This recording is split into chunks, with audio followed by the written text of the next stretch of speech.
This is Daily Armenia, ΣիվիլNet's daily news digest. Here's what you need to know today.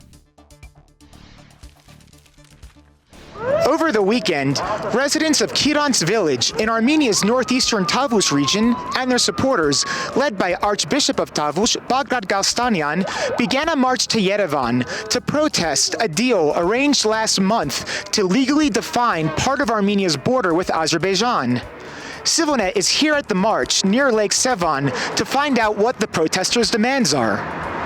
The protesters, who have dubbed themselves Tavush for the homeland, began the 100-mile journey on Saturday and are set to arrive in Yerevan by Thursday. The deal to delimit a section of the border between Tavush and Azerbaijan's northwestern Kazakh district is expected to involve Yerevan ceding 4 abandoned villages to Baku. The handover plan has been met with fierce protests in Kiran and other nearby communities, where scores of residents last month began blocking one of Armenia's main highways in an attempt to disrupt the delimitation process. The demonstrators' decision to march on Yerevan came after law enforcement last week cut off outside access to Kiran and cracked down on the protests, briefly detaining nearly 3 dozen people. As of today, the road to Kiran has been reopened, though police are reportedly maintaining a heavy presence in the area. The march has attracted broad support from Armenia's political opposition, which put forward a bill last week meant to prevent the government from handing over land to Azerbaijan. The ruling Civil Contract Party, which has baselessly accused Pashinyan of working as a Russian spy, handily defeated that proposal. Բնական, natural, բնական շարժումը, որը ծնվել է այս վերջի շրջանին Տավուշի մեջ սահմանազատման եւ սահմանագծման անօրինական գործընթացի պատճառով եւ մենք այլ եղանակ ու կերպ չունեինք քան մեր անհամաձայնությունը հայտնելու, որովհետև սա ոչ միայն Տավուշի փոքրիկ գյուղերի հարցն է, այլ ամբողջ պետության հարցը։ I'm very inspired, շատ ներշնչված եմ, այսքան ժողովուրդ տեսնեք, ժողովուրդը ինքնաբերաբար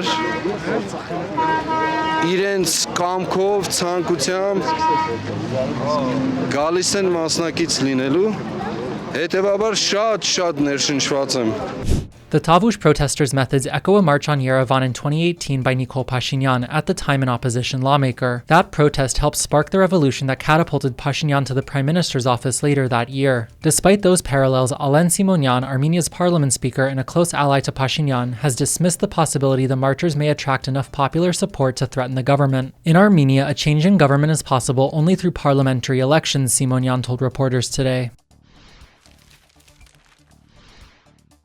In other news, the top diplomats of Armenia and Azerbaijan have agreed to meet in Kazakhstan on Friday. That is according to a spokesperson for Armenia's foreign ministry who confirmed the date today. Yerevan and Baku had previously confirmed foreign ministers Ararat Mirzoyan and Ceyhun Bayramov had agreed to meet in Almaty, Kazakhstan's largest city, but a date for those talks had not been made public. Last month, Kazakhstan's president offered to host delegations from the two countries as ongoing normalization efforts remain largely stalled. Kazakhstan has stressed it is only providing a platform for negotiations and does not intend to mediate between Armenia and Azerbaijan. Mirzoyan is in Budapest today for talks with his Hungarian counterpart that ended in an agreement to open new embassies in both countries. Armenia and Hungary restored diplomatic ties in 2022. 10 years earlier, Yerevan broke off relations with Budapest when Hungary extradited an Azerbaijani officer back home after he murdered an Armenian lieutenant at a NATO training course. Last week, Radio Azatutun, RFERL's Armenian service, reported that Hungary is blocking the European Union from dispersing nearly $11 million in defense aid to Armenia, citing unnamed diplomatic sources. ΣիվiLNet has not independently verified that information.